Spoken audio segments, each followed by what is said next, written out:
Hey guys, welcome back. Tonight, we're not just talking about weddings, rituals, or distant dates in history. Tonight, we're tracing something far quieter and far more human. Across centuries, in medieval halls, ancient banquets, sacred cosmetics, and fragile colonies at the edge of the known world, people were all asking the same silent question: how do we live together without falling into chaos? We'll begin in medieval weddings, where love mattered less than witnesses and order. Drift through Greek Symposia, where pleasure was allowed but carefully guided. Pause in ancient Egypt, where beauty itself became discipline and survival. And finally arrive at Jamestown, a place where old rules met a new world and almost broke. This is not a story of heroes or battles. It's a soft history of control, fear, adaptation, and the slow human search for balance. So before you get comfortable, take a gentle moment to like this video and subscribe. But only if these deep sleep history stories help you find peace, sleep better, or simply reflect on our shared journey through time. Now, close your eyes, slow your breathing, and let history speak quietly as it always has. Before love was celebrated, it was carefully managed.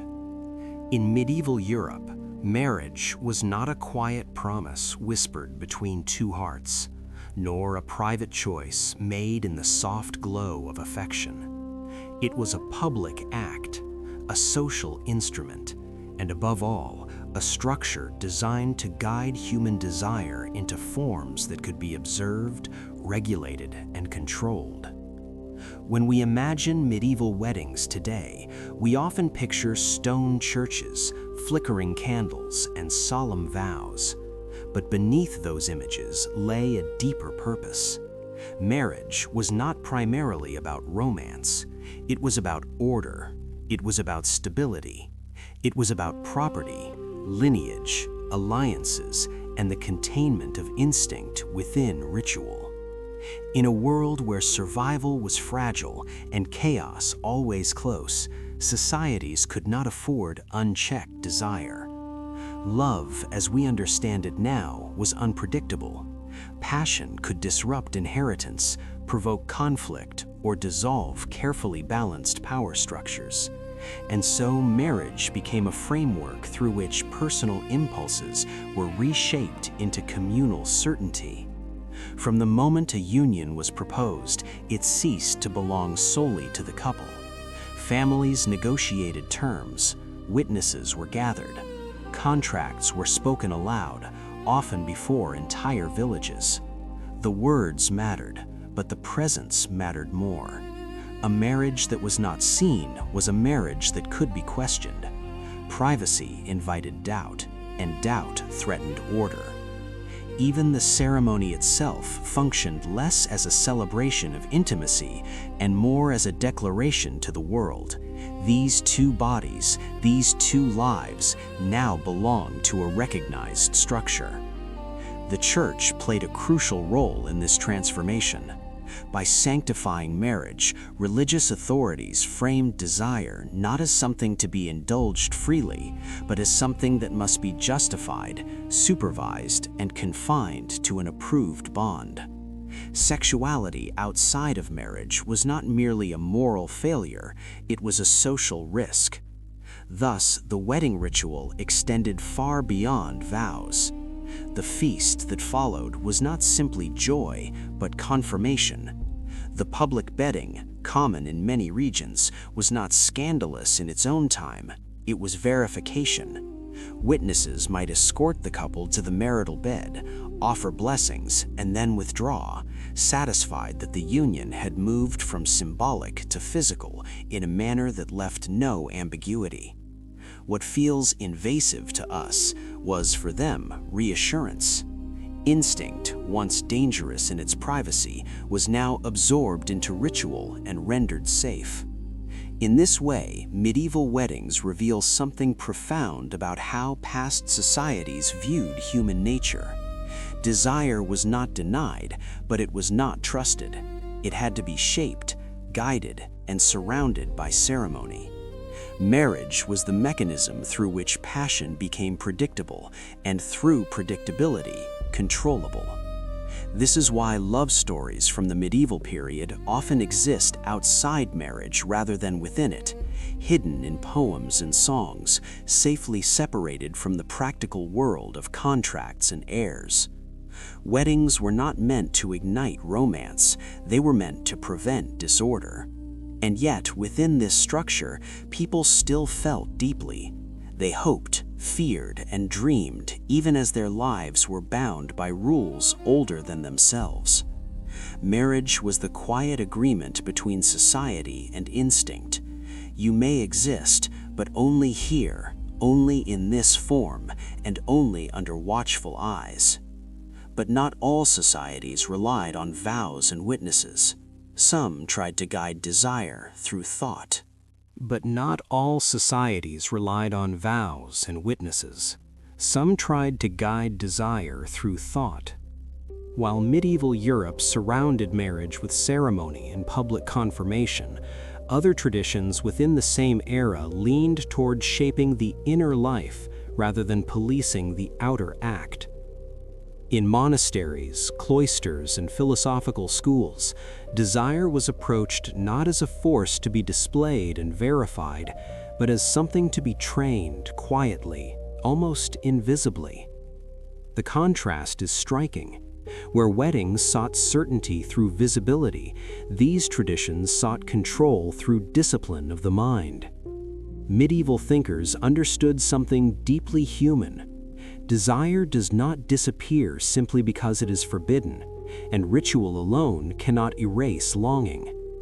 Instead, they believed it could be redirected, softened, and made less dangerous through reflection. Marriage, in this context, was not merely a social contract, but a moral exercise. To enter marriage was to accept limits not only on behavior, but on thought itself. Manuals written for married couples advised restraint, moderation, and timing. Passion was allowed, but only when it served a purpose. Too much desire was considered as disruptive as too little, because excess weakened judgment. Weddings thus marked the beginning of a lifelong mental discipline, not a release. Even within the household, intimacy followed rhythms dictated by religious calendars, fasting periods, and communal expectations. Desire was never spontaneous, it was scheduled. This was not cruelty, but caution. Medieval society feared chaos born from unchecked impulse, and so it cultivated a culture where people learned to monitor themselves. Love was expected to grow slowly, after duty had been fulfilled, not before. In this way, marriage became a school for patience. The mind was trained to accept delay, to value stability over intensity.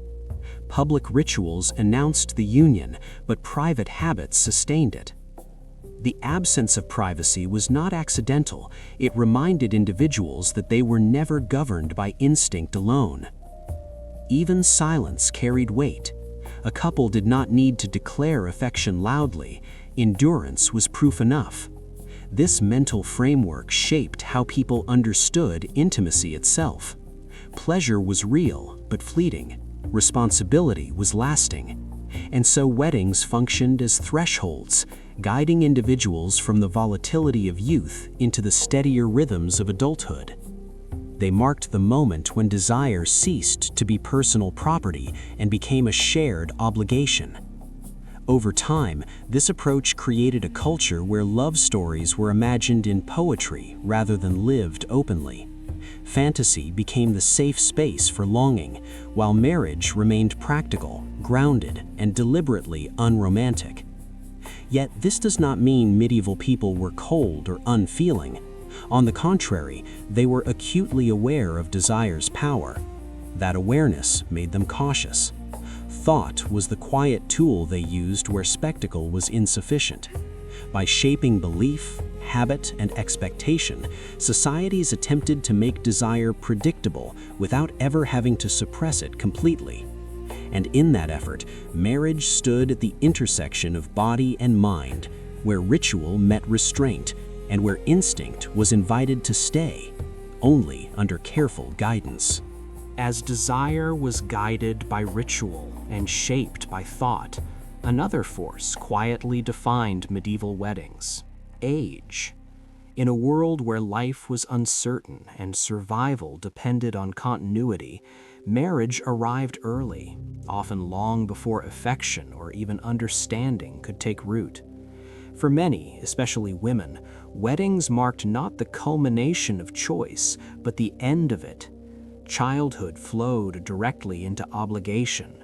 A girl's body was viewed not as her own evolving self, but as future capacity for alliance, for heirs, for stability. Age was not measured by readiness of mind, but by usefulness to lineage. Boys, too, were drawn into these arrangements, though often later and with more latitude. Still, marriage was rarely something one drifted into naturally. It was scheduled, planned, and decided by those who stood above. Fathers, guardians, lords, and kings shaped unions with careful calculation, weighing land, loyalty, and bloodlines. Desire had little space to speak here. The wedding ceremony, solemn and public, functioned as a moment of transition where personal identity was absorbed into social role. Youth ended not gradually, but instantly, beneath vows spoken aloud before witnesses. Power moved quietly through these rituals. The younger the bride, the more clearly authority revealed itself. She did not consent as we understand consent today. She complied, because compliance was survival.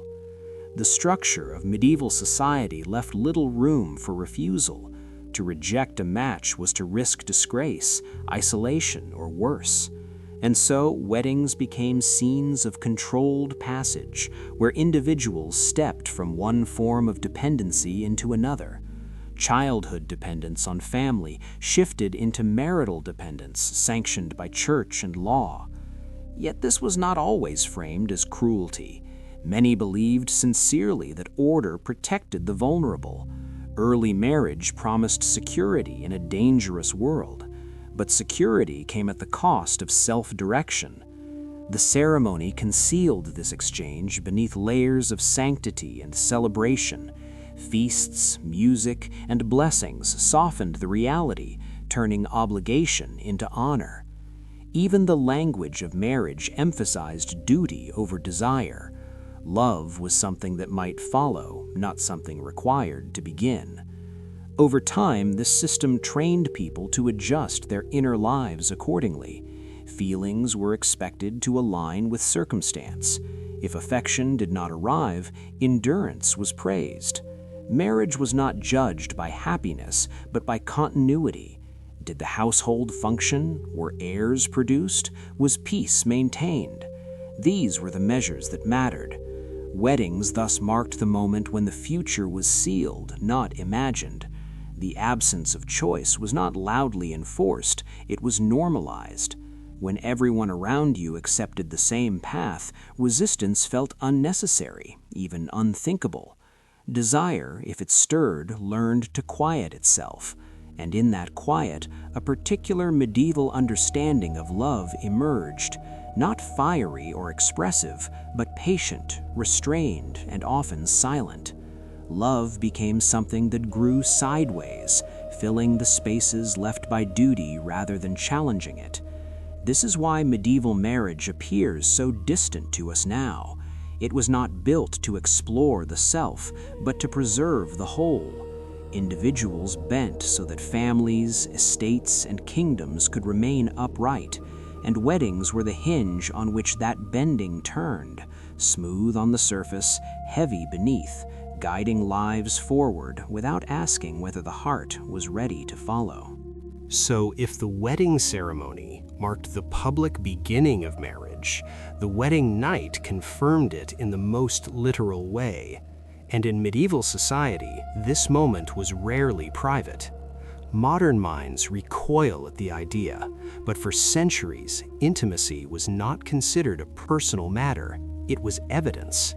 After the vows were spoken and the feast concluded, the community's role was not yet finished. In many regions, the newly married couple was escorted to the marital chamber, sometimes by relatives, sometimes by honored witnesses, sometimes by clergy offering prayers. Blessings were spoken, not to heighten romance, but to legitimize what was about to occur. Once the bed was prepared and the couple settled, the witnesses withdrew, satisfied that the union had crossed from symbolic promise into physical reality. This ritual was not born from curiosity or cruelty, it arose from anxiety.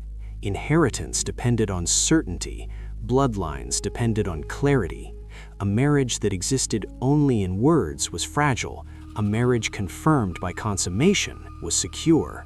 Privacy, by contrast, invited doubt. In a world without modern records, surveillance replaced documentation. The body itself became proof.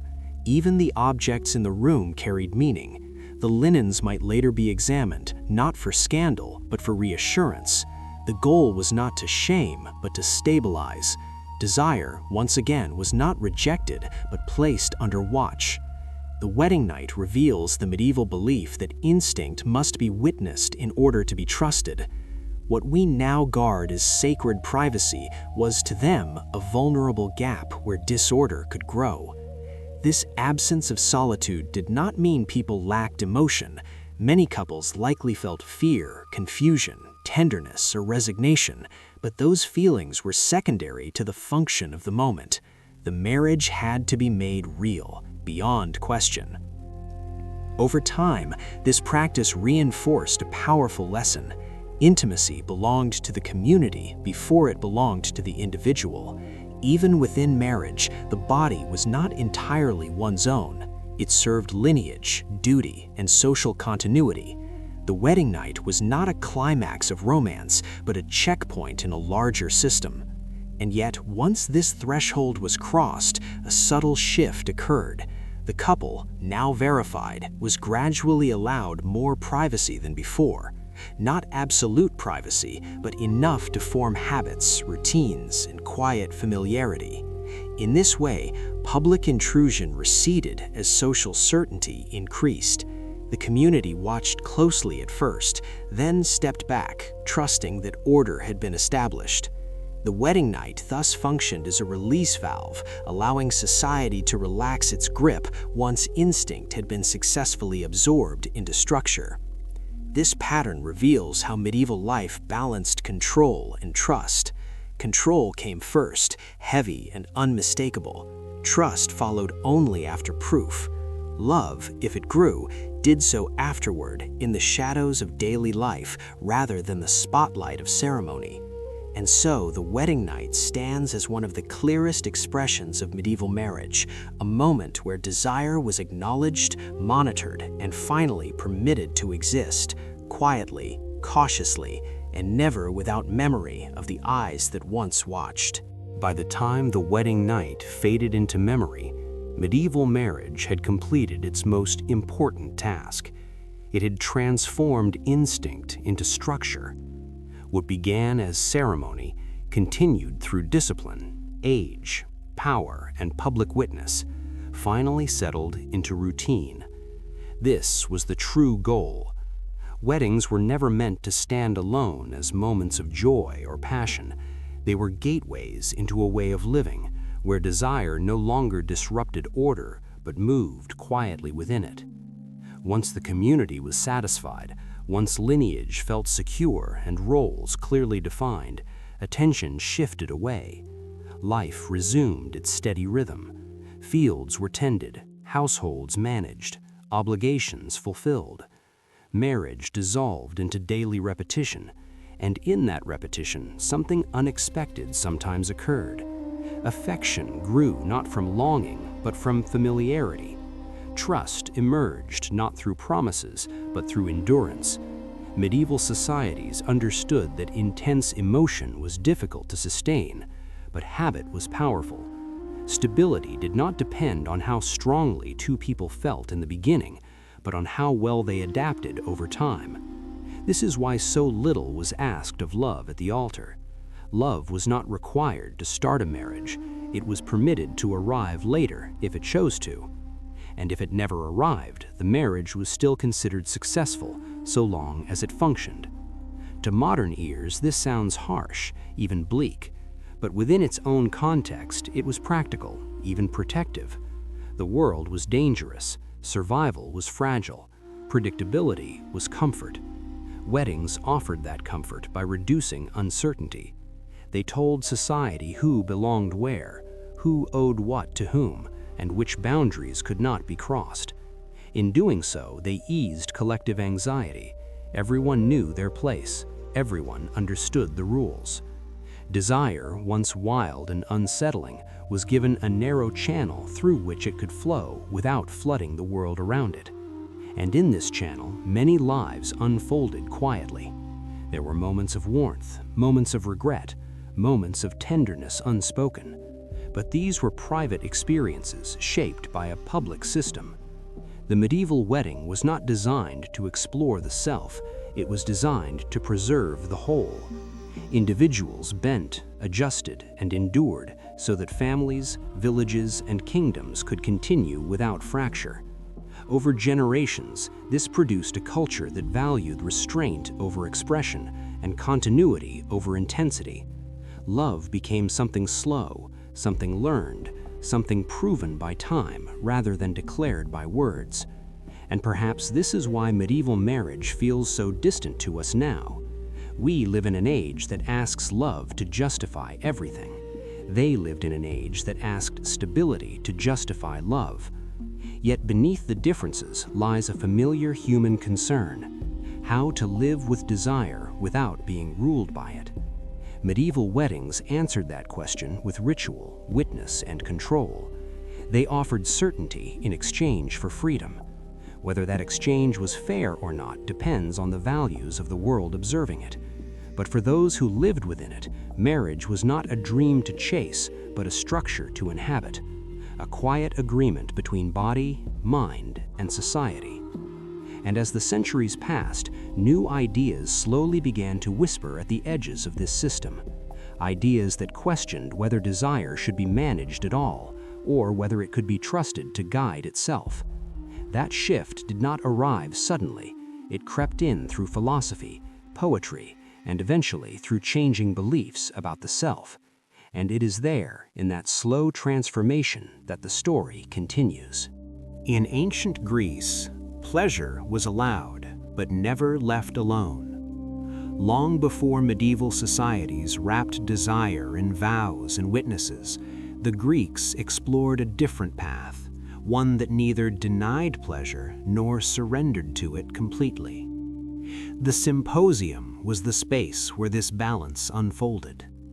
At first glance, it appeared indulgent. Reclining men gathered in private homes, wine flowing freely, music drifting through the air, poetry recited softly between cups. But beneath the surface of ease lay careful design. The Symposium was not chaos disguised as leisure, it was structured release. Wine was diluted, not to weaken it, but to slow it. Drinking followed a rhythm, guided by a symposiarch who decided the pace, the strength, and the tone of the evening. Pleasure was invited, but it was supervised. Music and conversation were not distractions from thought, they were pathways into it. The Greeks understood something subtle. Desire sharpened attention when observed, but dulled it when indulged without measure. And so philosophy did not emerge in opposition to pleasure, but alongside it. Ideas were tested in the presence of temptation. Wisdom was not formed by fleeing instinct, but by sitting with it, listening to its pull and choosing how far to follow. The Symposium created a controlled environment where the mind could watch itself react. Laughter, flirtation, and longing were not forbidden, but they were framed. Pleasure became a teacher rather than a master. This approach reveals a fundamental Greek belief. Human impulses were neither evil nor sacred. They were raw material. Left alone, they overwhelmed. Denied entirely, they stagnated. Observed carefully, they refined character. Conversation at the symposium often drifted toward ethics, beauty, love, and the nature of the good life. These discussions were not abstract, they were grounded in lived sensation. When philosophers spoke of moderation, it was not theory, it was practice unfolding in real time. Each sip of wine carried a question: is this enough or too much? Each song invited feeling, but also reflection. In this way, pleasure became a mirror. The Greeks did not trust instinct blindly, but they did not fear it either. They believed that control was strongest when desire was acknowledged rather than suppressed. The symposium trained participants to remain awake within pleasure, not lost inside it. Over time, this habit shaped Greek thought deeply. Concepts like balance, proportion, and harmony emerged not only from mathematics and art, but from lived experience with restraint. Even eros, so central to Greek culture, was viewed as a force that could elevate or consume, depending on how it was handled. The symposium offered a rehearsal space for this handling. It allowed individuals to explore intensity without surrendering judgment. This is why philosophy and pleasure shared the same couches. One sharpened the other. Pleasure gave thought urgency. Thought gave pleasure limits. And in that exchange, a different model of human control emerged, one that did not rely on surveillance or public proof, but on awareness. Yet control was not always spoken. Sometimes it was worn. Yet control was not always spoken. Sometimes it was worn. In ancient Greece, the regulation of pleasure did not rely solely on rules or spoken guidance. It lived in the body itself. At the symposium, how one reclined, how one dressed, how one moved through the room all carried meaning. Clothing was simple, draped, unrestrictive, but never careless. The body was visible, but not exposed for excess. This balance reflected a deeper cultural belief that self-control should appear natural, not forced. To strain against desire too visibly was seen as weakness, just as surrendering to it entirely was seen as foolish. The ideal Greek citizen embodied moderation so seamlessly that it seemed effortless. At the symposium couches, bodies reclined at angles that invited relaxation without collapse. Postures signaled participation, not abandonment. Even gestures were measured. A raised cup, a pause before drinking, a thoughtful silence before speaking. These small movements trained the mind through the body.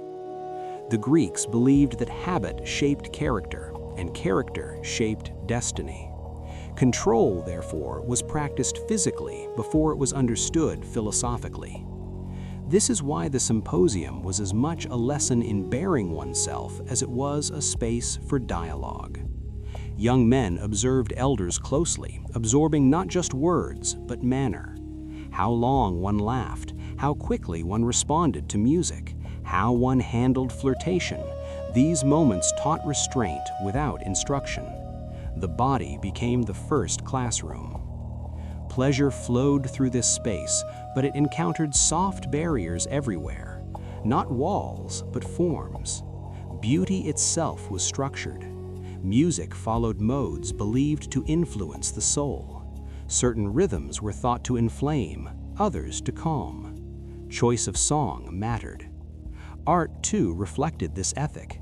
Vases and murals depicted revelry, but always with symmetry and order. Even intoxication had an aesthetic. To lose oneself completely was to lose dignity. The symposium rewarded those who could remain present, lucid, and responsive while surrounded by temptation. This model of control differed sharply from later moral systems that relied on guilt or punishment. The Greeks trusted appearance as evidence of inner order. If the body moved with grace, the mind was assumed to follow. And so regulation became something one carried rather than something imposed. The Symposium did not ask participants to deny pleasure, only to show that they could carry it without spilling. Over time, this embodied discipline seeped into broader Greek life. Athletics, theater, and public speech all reflected the same principle: intensity within form.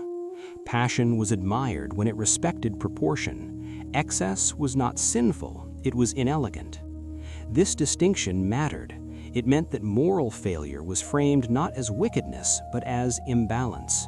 And imbalance could be corrected through practice, observation, and time. The Symposium thus acted as a quiet training ground for citizenship. One learned how to desire without being ruled by desire, how to enjoy without dissolving, how to be seen enjoying without losing respect. Control, worn lightly, became a second skin, and because it was worn rather than declared, it endured. At the heart of the Symposium flowed wine, but never without rhythm. In ancient Greece, wine was not simply a drink, it was a force that revealed character. Undiluted, it was considered dangerous, capable of unmasking excess too quickly. Mixed with water, it became something else entirely, a slow current rather than a flood. This act of dilution was symbolic as much as practical. It reflected the Greek belief that pleasure gained depth when it was extended over time. The Symposium did not rush intoxication, it paced it. And at the center of this pacing stood the symposiarch, the quiet architect of the evening. He was not a ruler in the strictest sense, but a guide, chosen to read the mood of the room and adjust accordingly. When conversation grew sharp, the wine was lightened. When spirits dulled, it was strengthened. Control here was collective, not imposed. The symposiarch did not command desire, he listened to it. This role reveals how the Greeks approached human instinct not as something to crush, but as something to conduct, like music. Rhythm mattered. Too fast and harmony collapsed. Too slow and vitality faded. The wine cups moved in cycles, creating a shared tempo that bound the group together. Each participant surrendered a degree of autonomy, not to authority, but to balance. This surrender was voluntary, and that made it powerful. The Symposium became a rehearsal for civic life, where individuals learned to modulate personal impulse for the sake of communal coherence. As wine softened barriers, conversation deepened. Philosophy did not appear as formal lecture, but as wandering inquiry. Questions arose naturally, shaped by warmth and openness. What is pleasure? Where does it end? Can joy exist without excess? These were not abstract puzzles, they were lived experiences unfolding between sips. The Greeks trusted this setting precisely because it exposed people to temptation without letting them disappear inside it. One could feel desire stirring and still remain accountable. This balance was fragile, and that fragility was the point. Mastery required attention. A careless drinker revealed himself quickly. A measured one earned respect. Thus, wine became a test, not a release. It trained perception. It sharpened awareness of limits. Over time, this practice influenced Greek ethics deeply. Moderation was not preached as denial, but as skill. The skilled person knew when to stop, not because of fear, but because of understanding. The Symposium taught this understanding gently, repeatedly, until it became instinctual. Desire learned its own boundaries by encountering them. In this way, control emerged not from restraint alone, but from familiarity. The Greeks believed that what was known could be shaped, while what was hidden would grow dangerous. Wine brought desire into the open, slowed it, shared it, and returned it safely to the body. This is why the Symposium held such cultural power. It was not merely an evening of pleasure, but a technology of self-knowledge. Through rhythm, dilution, and shared governance, instinct was transformed into insight. Pleasure remained present, but never unchecked. And in that careful movement between indulgence and awareness, Greek philosophy found one of its quiet homes. Within the gentle rhythm of the Symposium, another distinction quietly shaped Greek thought: the difference between eros and attachment. The Greeks did not confuse desire with devotion. Eros was powerful, intoxicating, and fleeting, a force that could awaken creativity or dissolve judgment, depending on how it was received. At the Symposium, Eros was welcomed as a presence, not as a promise. Glances, verses, laughter, and admiration were allowed to circulate, but they were not expected to bind. This separation mattered deeply. By allowing Eros to exist without demanding permanence, the Greeks protected both pleasure and stability. The Symposium became a place where attraction could be acknowledged without being forced into commitment. Love, in the sense of lifelong devotion, belonged elsewhere, in households, in kinship, in continuity. Here, desire was explored as energy rather than obligation. Philosophers observed how Eros sharpened speech, loosened fear, and invited honesty. They also noted how easily it could tip into excess. This observation fed Greek ethics. Rather than declaring Eros dangerous, they treated it as instructive. One learned about oneself by watching how desire rose and fell. The Symposium created a social buffer around this process. No single interaction carried absolute weight. Attention moved, conversation shifted, wine diluted intensity. In this fluidity, desire lost its tyranny. It became part of a wider pattern rather than the center of it. This is why Greek philosophy often speaks of balance rather than suppression. Eros was not the enemy of wisdom, obsession was. The Symposium trained participants to feel attraction without surrendering identity, to admire beauty without needing to possess it, to enjoy warmth without mistaking it for destiny. Over time, this cultivated a peculiar emotional literacy. People learned to name their impulses, sit beside them, and let them pass. Pleasure became a visitor, not a ruler. This approach influenced Greek views of marriage as well. Marriage was necessary for order, lineage, and civic stability, but it was not romanticized as the home of all desire. Desire had many rooms, and the Symposium was one of them. By distributing Eros across culture rather than confining it to marriage, Greek society reduced pressure on any single bond. Expectations were lower, roles clearer.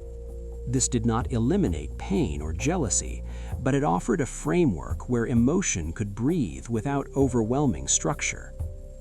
The Symposium thus functioned as an emotional training ground.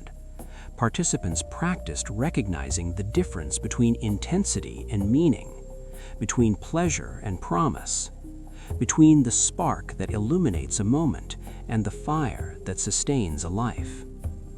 Control here was subtle. No one announced limits. They were learned through experience, through watching others navigate the same currents. The Greeks trusted that exposure paired with reflection would cultivate discernment.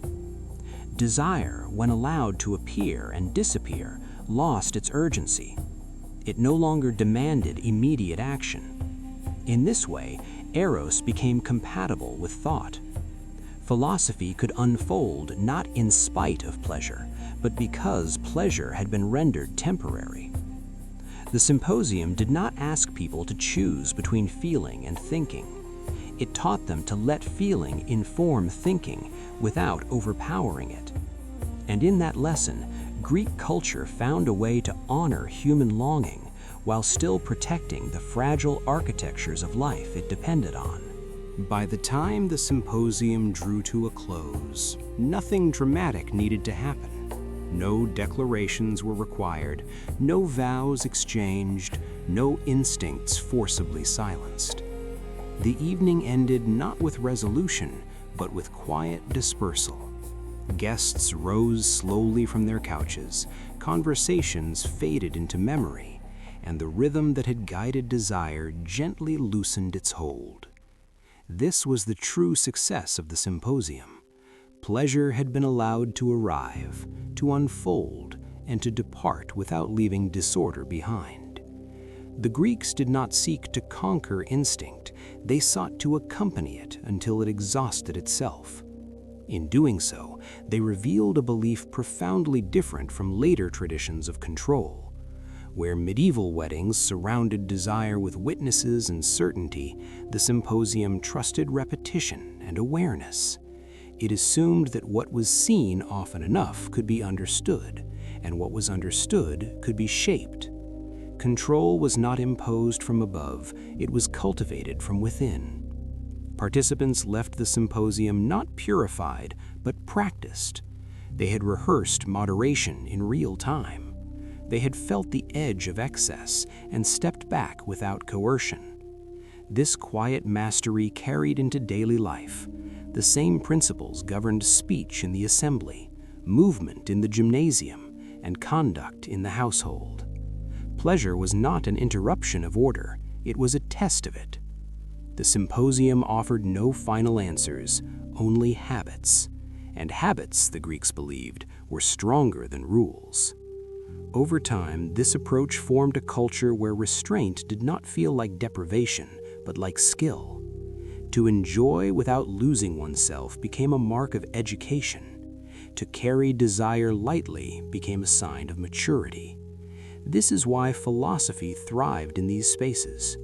Thought sharpened itself against sensation. Wisdom emerged not in isolation, but in proximity to temptation. The Greeks trusted that clarity gained in warmth would endure in difficulty. The Symposium did not separate mind and body, it taught them to converse. Pleasure spoke first, thought listened, and judgment followed quietly. And when the evening ended, nothing needed to be resolved. Desire had been acknowledged, not indulged into confusion, nor denied into resentment. It had simply been experienced, observed, and released. This pattern stands in contrast to societies that followed, which increasingly sought certainty through permanence. The Greeks accepted impermanence as a teacher. They allowed pleasure to be fleeting so that it would not demand ownership. In that acceptance lay a subtle freedom. The Symposium did not promise happiness, it promised balance. It did not sanctify desire, it educated it. And through this education, Greek culture found a way to live with pleasure without fearing it. Yet this approach was not universal nor eternal. As societies grew larger, more diverse, and more anxious about cohesion, new forms of control emerged. Some would replace rhythm with rules, awareness with authority, and habit with law. Control would move from the body to the institution, from practice to symbol. And it is there, in the transition from guided pleasure to enforced order, that the next chapter begins. In ancient Egypt, beauty was survival. To the modern eye, the wigs, the dark-lined eyes, and the carefully adorned bodies of ancient Egyptians may appear decorative, even indulgent. But to those who lived along the Nile, beauty was never merely aesthetic. It was practical, protective, and deeply woven into the logic of existence. The Egyptian world was harsh in ways that shaped every decision: relentless sun, blinding sand, insects, disease, and the constant awareness of death. In such an environment, the body was not a private canvas of expression, but a front line. What one wore upon the skin mattered, not only socially, but physically and spiritually. Hair, for example, was rarely left natural. Heads were often shaved, not for fashion, but for hygiene. Lice thrived in heat. Shaved scalps reduced illness. Wigs, crafted from human hair or plant fibers, were then worn not to conceal baldness, but to restore balance. They protected the head from the sun, marked social position, and allowed the body to remain clean beneath an ordered exterior. Even children and laborers followed versions of this practice. Cleanliness was not optional, it was survival. Eyeliner, too, carried meaning far beyond beauty. The dark pigments, made from minerals like galena and malachite, helped reduce glare from the sun and may have protected eyes from infection. What looked ornamental was medicinal. What appeared ritualistic was preventative. To line the eyes was to prepare them for the world as it truly was: bright, abrasive, and unforgiving. But protection did not end with the physical. Egyptians believed the visible world and the unseen world overlapped constantly. Illness was not only a biological event, it could be spiritual imbalance. Cosmetics, therefore, functioned as barriers, symbols, and prayers worn directly on the body. Beauty was order made visible. To paint the eyes, to don a wig, to align one's appearance with accepted forms was to place oneself within Ma'at, the principle of balance that governed the universe. Disorder invited danger, chaos invited decay.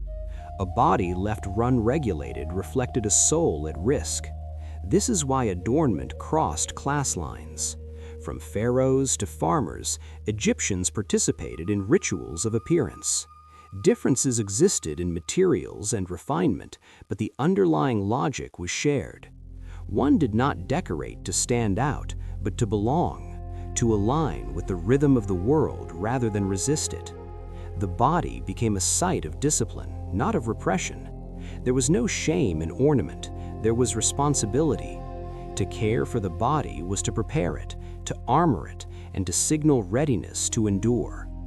In this way, beauty became a daily act of maintenance against both nature and fate. It trained individuals to see the body not as an object of desire or indulgence, but as a vessel that must be kept in harmony to survive. And in that harmony, Egyptians found a quiet form of control, one that did not deny the body, but shaped it gently, persistently, until order itself could be worn like a second skin. To understand beauty in ancient Egypt, one must first understand fear. Not fear in the sudden sense, but the quiet, constant awareness that the world was unstable and that survival depended on alignment rather than resistance. The Nile gave life, but it could also take it away. The sun nourished crops, yet scorched skin and blinded eyes.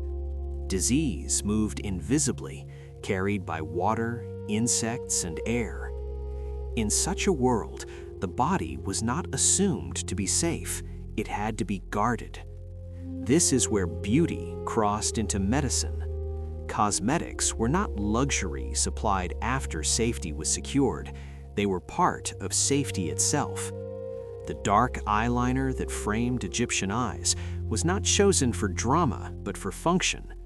Minerals used in coal created a reflective barrier against harsh sunlight and may have stimulated immune responses that reduced infection. Each careful line drawn around the eye was a small act of defense, repeated daily, quietly reinforcing the boundary between the vulnerable body and the threatening world. Wigs, too, served this protective logic. Beneath them, shaved heads reduced parasites and heat stress, while the wig restored social normalcy and spiritual completeness. The body beneath remained clean and regulated, while the outer form projected stability. This separation between inner cleanliness and outer order was intentional.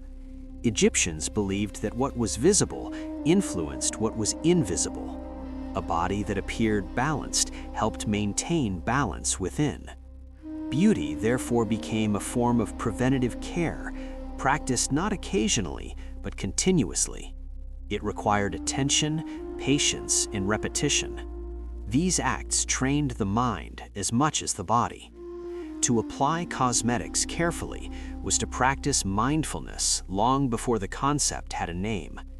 Each morning ritual reaffirmed one's place in the world. One did not simply wake up and face chaos, one prepared for it. Over time, these preparations shaped identity. A person was not defined solely by birth or labor, but by their adherence to order. Even the poorest Egyptians participated in simplified versions of these practices, because disorder was believed to invite harm, regardless of status. Cosmetics crossed the boundary between health and belief seamlessly. Protective amulets were worn alongside pigments. Spells were spoken as ointments were applied. There was no contradiction here. The Egyptians did not separate the physical from the spiritual. Illness could be caused by imbalance, and imbalance could be corrected through alignment. Beauty was alignment made visible. To neglect it was to invite vulnerability. This worldview explains why cosmetics were found in tombs alongside food and tools. Protection was needed not only in life, but beyond it. The same painted eyes that guarded against sun and sickness were believed to help the dead see safely in the afterlife. Thus, beauty extended survival across realms. It disciplined the body for this world and prepared it for the next. The repetition of these practices created a rhythm of care that softened fear without denying it. Egyptians did not pretend the world was gentle. They acknowledged its dangers daily and responded not with panic, but with ritual. Beauty was the ritual that stood closest to the skin. It offered reassurance through familiarity. Each line drawn, each wig placed, reminded the wearer that order was possible, even when uncertainty remained. And through this intimate discipline, control entered the body quietly, not as force, but as habit. Beyond protection and health, beauty in ancient Egypt served another purpose that was even more enduring: communication with the unseen. The Egyptians did not experience their world as divided between the material and the spiritual. The two flowed into each other constantly, like the Nile moving between banks. Gods were present in daily life, not distant observers, but active forces shaping health, fortune, fertility, and death. In such a reality, the body became a surface upon which alignment with these forces could be expressed. Cosmetics were not silent, they spoke. The eyes framed in dark lines echoed the Eye of Horus, a symbol of healing, wholeness, and protection. To paint the eyes was not merely to guard them from sun or sickness, but to mirror divine order on the human face. Each morning, as pigment touched skin, the individual rehearsed a relationship with the gods. This was not dramatic worship. It was intimate, habitual, and calm. Beauty rituals acted as quiet prayers, repeated until they shaped identity. The gods were believed to favor order, symmetry, and balance. A well-prepared body signaled respect. Neglect signaled vulnerability. Thus, appearance became a language through which humans reassured the divine that Maat still held. This belief extended to scent, texture, and color. Oils soothed skin cracked by heat and wind, but they also pleased the gods, whose statues were anointed daily in temples. Fragrance bridged worlds. To smell right was to be right. Even color carried power. Green pigments invoked renewal and rebirth. Black symbolized fertile soil and continuity. Gold echoed the flesh of the gods themselves. These choices were never random, they trained perception. Egyptians learned to see their bodies not as isolated entities, but as participants in a cosmic pattern. Beauty aligned the individual with the rhythms of the universe. It reminded the wearer that survival depended on harmony, not assertion. This worldview shaped behavior subtly. When one believed that disorder attracted danger not only from nature but from the divine, self-regulation became instinctual. To maintain one's appearance was to maintain one's standing in both worlds. Over time, these rituals softened fear of the unknown. Death, for example, was not an ending, but a transition requiring preparation. The same cosmetics used in life were prepared for burial. Wigs, pigments, and oils accompanied the dead, ensuring that the body would appear complete and recognizable in the afterlife. Beauty promised continuity. It reassured the soul that it would not face judgment unprepared. In this way, discipline of the body extended beyond survival into eternity. It taught patience, repetition, and acceptance. The Egyptians did not rush beauty. It unfolded slowly, daily, mirroring the slow certainty of the river's cycles. Through this repetition, beauty became memory. The body learned its place long before the mind questioned it. Control did not arrive as command or fear. It arrived as familiarity. The hand knew how to draw the line around the eye. The body knew how to accept the wig. The spirit knew how to remain aligned. And in that knowing, humans found a form of peace that did not require explanation. Beauty did not challenge the world, it harmonized with it. And in doing so, it quietly disciplined the body to live and to die within order. As the discipline of beauty settled into daily life, it did not remain confined to the skin. In ancient Egypt, order radiated outward, moving from the body into the home, from the home into ritual, and from ritual into the landscape itself.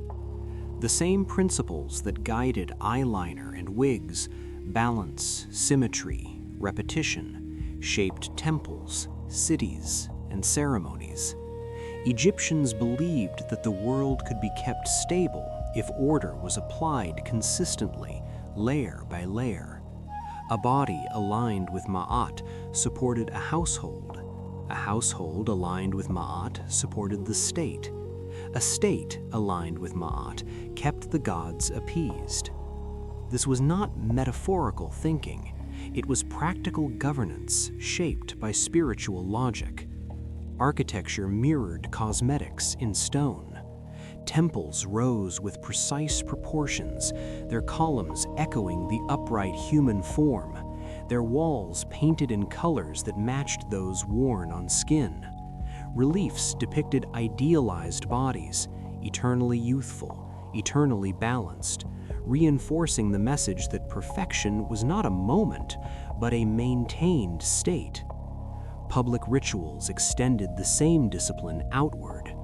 Processions moved slowly, deliberately, with gestures practiced and repeated. Clothing worn in ceremony followed strict codes, not to display individuality, but to dissolve it into harmony. Even sound was regulated. Chants and hymns followed patterns believed to stabilize the unseen.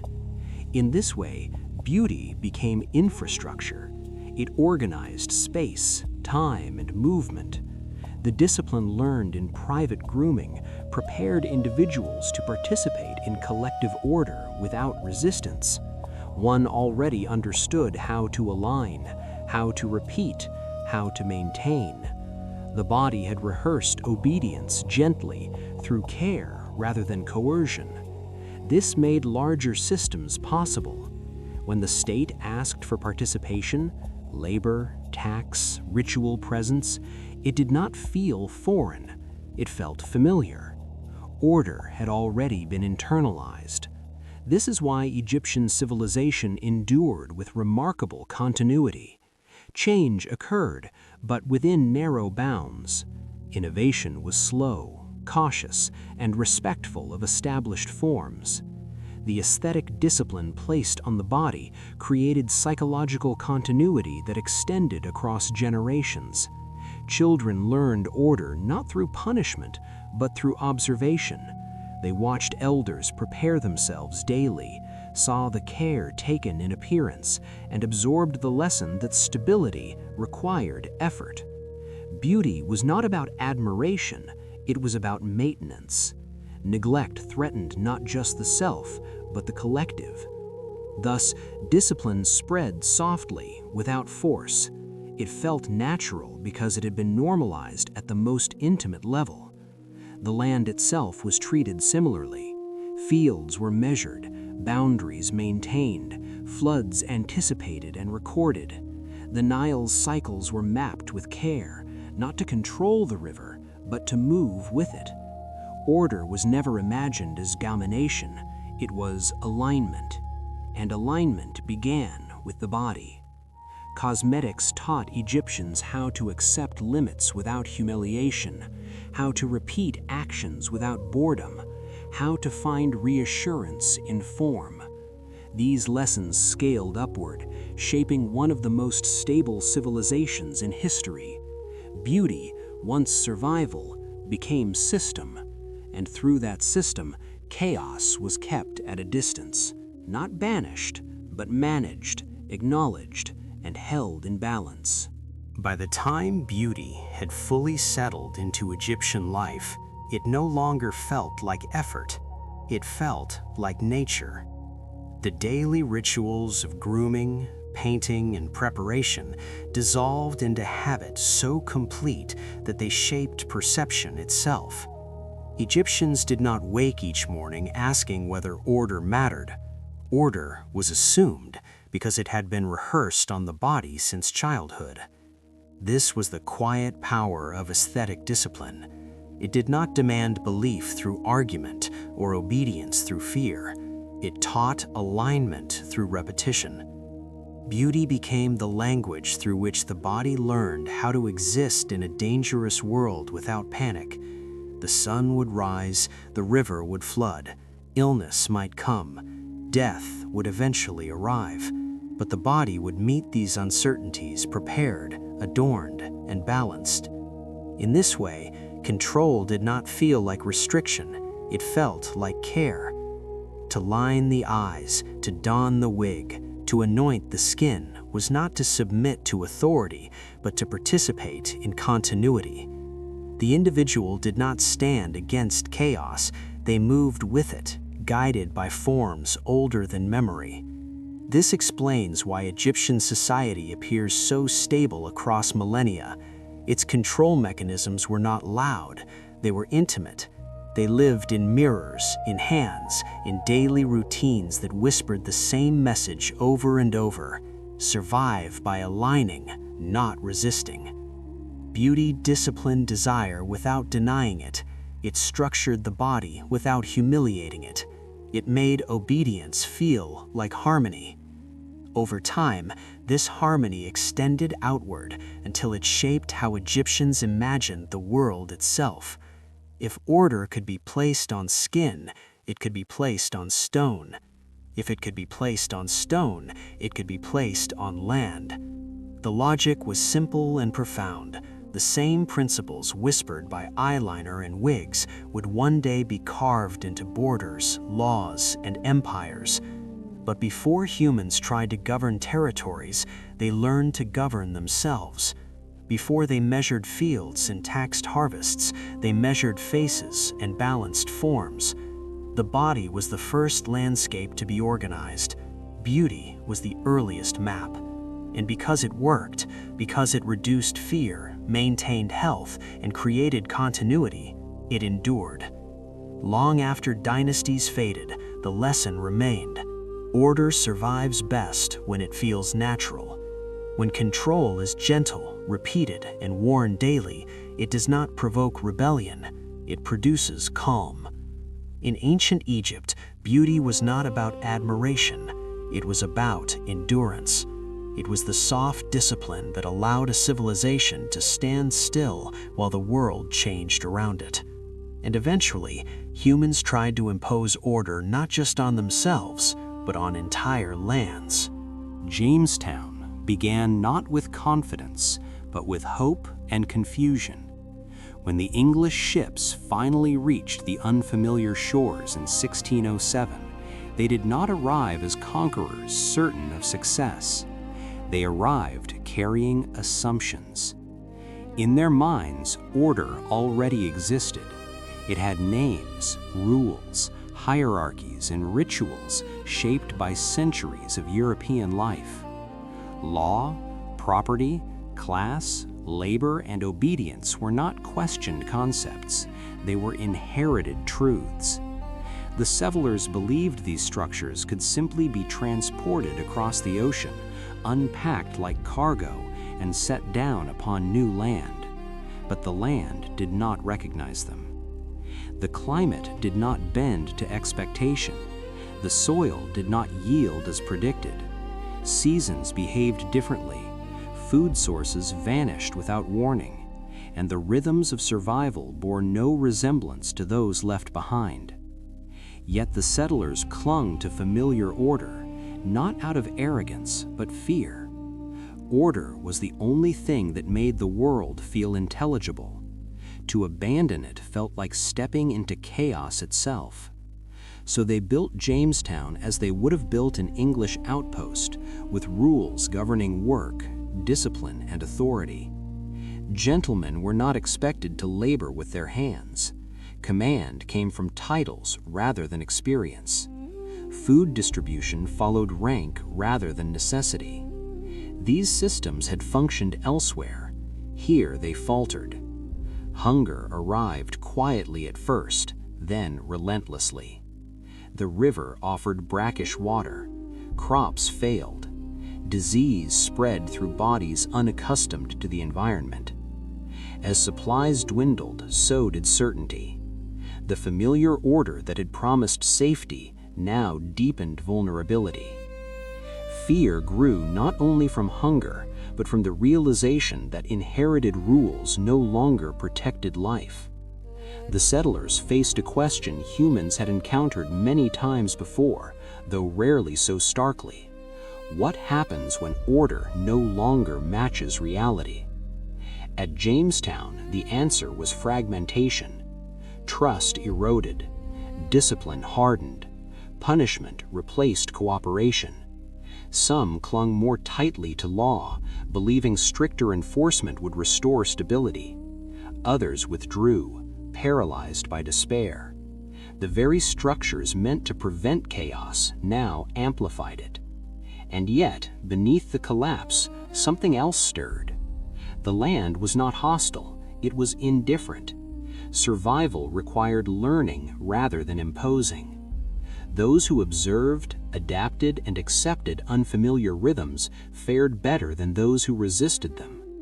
Slowly, painfully, the settlers began to understand that order could not be assumed. It had to be negotiated with reality. Jamestown thus became more than a failed dream or a struggling colony. It became a lesson written in hunger and fear. Order survives only when it listens. The old systems had crossed the ocean intact, but they had arrived mute, unable to speak the language of the land. And until they learned to listen, chaos filled the silence. So weeks turned into months. Jamestown entered a season where time itself seemed to thin. Days blurred into one another under the weight of hunger, and certainty dissolved quietly without spectacle. The settlers had not expected this kind of suffering. They had prepared for danger in the abstract, storms, conflict, distance, but not for the slow erosion of confidence that comes when daily survival can no longer be assumed. Food became the central measure of reality. Conversations shortened, decisions narrowed. The body's needs began to override inherited ideas of dignity and rank. Yet the old structures remained in place even as they failed. Gentlemen still hesitated to work the fields. Orders were still issued by those untested by the land. Rations were still distributed according to position rather than necessity. Each of these choices made sense within the logic of the world they had left behind. Here, they deepened the crisis. Hunger is not merely the absence of food, it is the presence of fear in the body. As stores emptied, suspicion crept in, trust weakened, cooperation became fragile. People withdrew into themselves, conserving energy, guarding what little they had. The settlement grew tense, then brittle. The environment did not need to attack. Indifference was enough. Disease moved through weakened bodies. Water sickened. Winter arrived without mercy. This period, later remembered as the starving time, was not defined by dramatic collapse, but by quiet endurance stretched to its limit. In such conditions, the human mind searches for explanation. Some settlers blamed leadership. Others blamed fate or divine judgment. Many blamed themselves for failing to live up to the ideals they had carried across the ocean. The most painful realization, however, was subtler. The realization that order itself was not universal. The rules that had once organized life no longer functioned. Law could not summon crops. Rank could not stop illness. Punishment could not produce nourishment.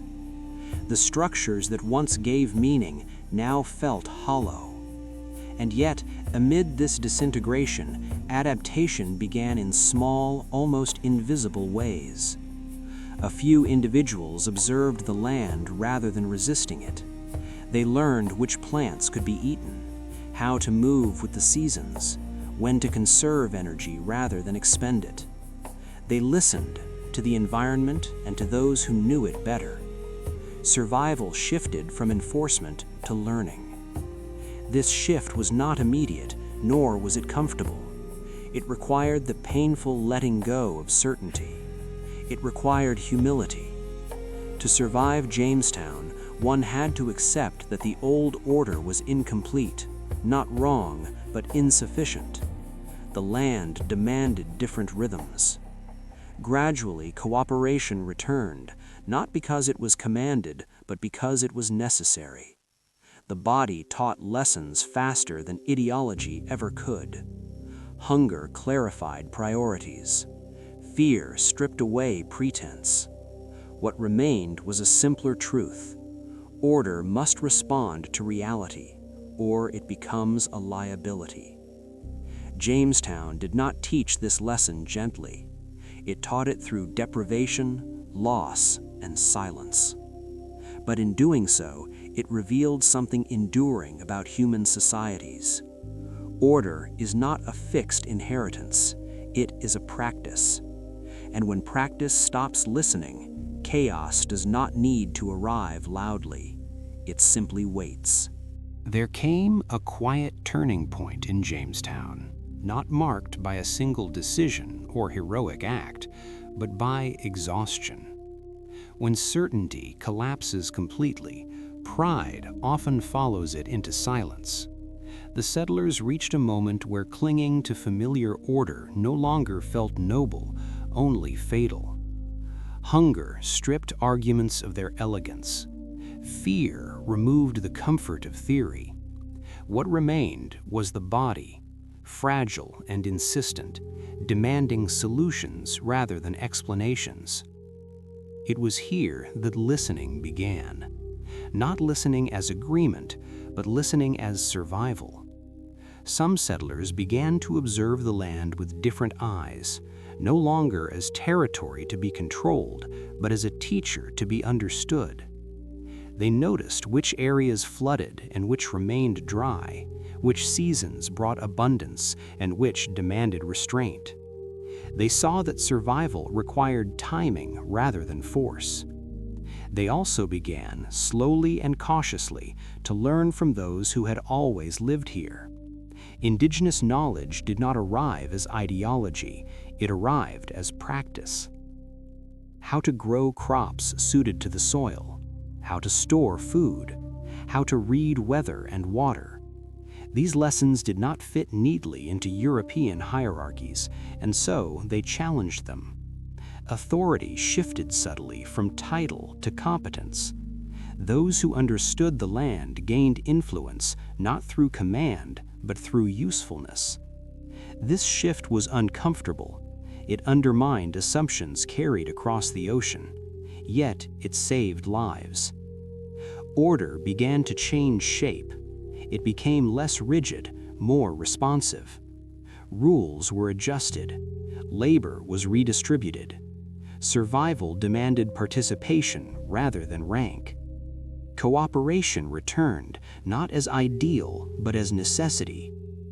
This adaptation did not erase fear, it redirected it. Fear became attentiveness. It sharpened observation. It encouraged humility.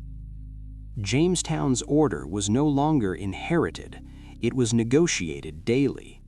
This made it fragile, but also alive. The settlers learned that control could not precede understanding, it had to follow it. Slowly, stability returned in fragments, not enough to feel secure, but enough to endure. This moment carries a lesson repeated throughout history. When environments change, orders that refuse to change with them collapse inward. Jamestown survived not because it enforced discipline more harshly, but because it allowed discipline to learn. This learning was uneven and incomplete, but it marked a transformation. The settlement ceased trying to recreate England and began responding to Virginia. In doing so, it crossed an invisible threshold. Order was no longer something carried intact from the past. It became something shaped by place, time, and vulnerability. This kind of order lacks certainty, but it gains resilience. It bends rather than breaks. And in that bending, humans rediscover an older truth. Chaos is not defeated by force, but by attention. As Jamestown slowly adapted to its surroundings, another transformation unfolded more quietly within the minds of the settlers themselves. Changing rules was difficult, but changing identity was harder.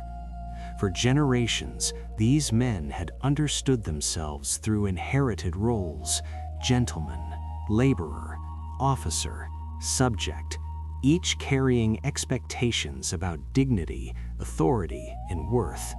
In the New World, those roles blurred. Survival did not ask who one had been, only what one could do now.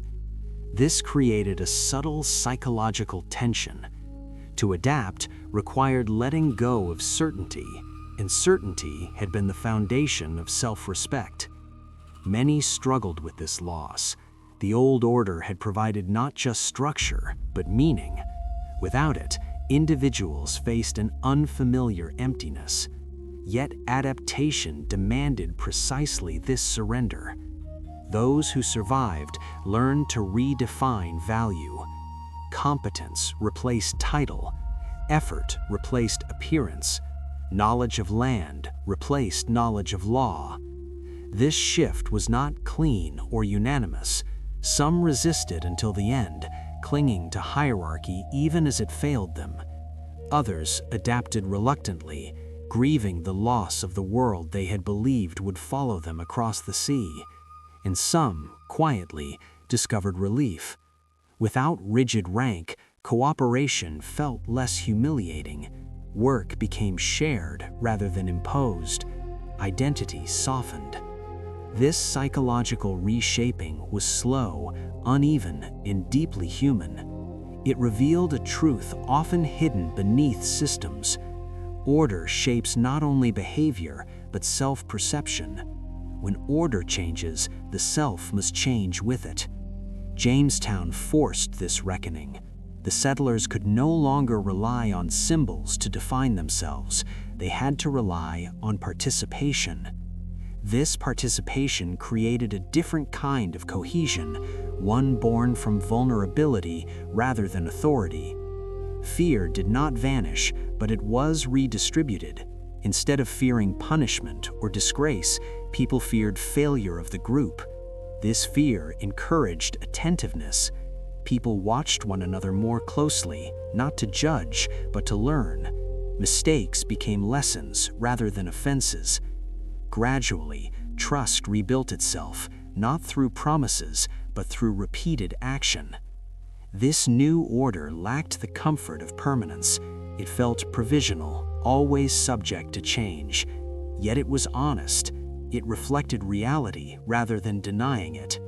In this honesty lay its strength. Jamestown's greatest transformation was not agricultural or political, but psychological.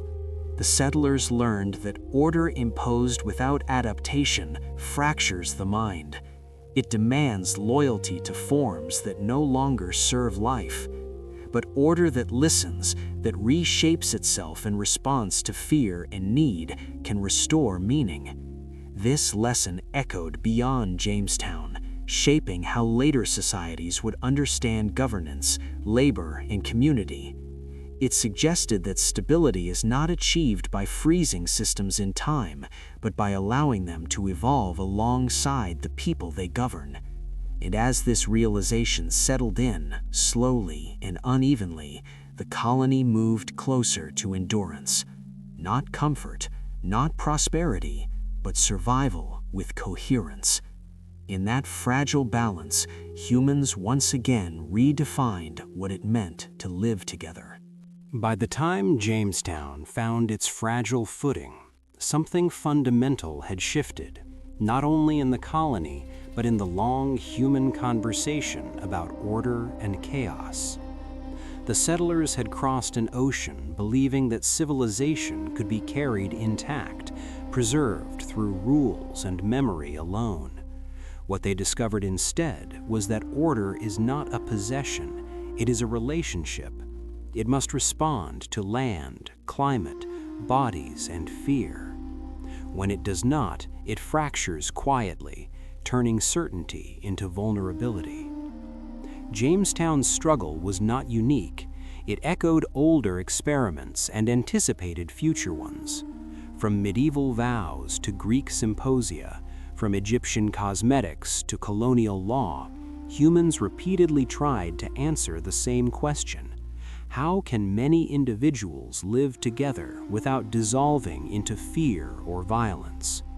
Each society offered a different response.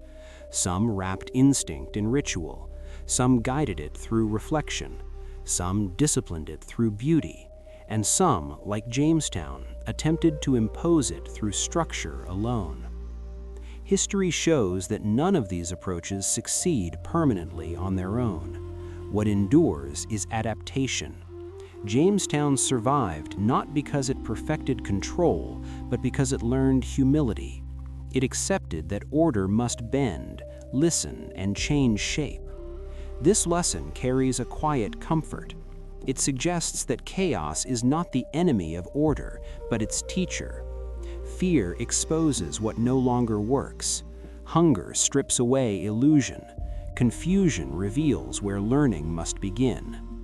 Across centuries, humans searched for the same thing, not dominance, not perfection, but coherence, a way to share space, labor, and hope without being consumed by uncertainty.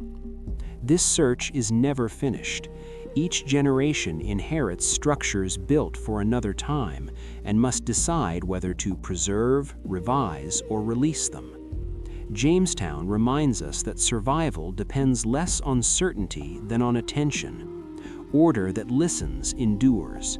Order that refuses to learn collapses inward. As the night settles and the mind grows quiet, this long pattern becomes easier to see. Human history is not a straight line of progress or failure. It is a rhythm of adjustment, a slow negotiation between fear and belonging. And in that rhythm, there is reassurance. The same questions return, but so does the capacity to respond. Across centuries, humans searched for the same thing, a way to live together without being consumed by chaos.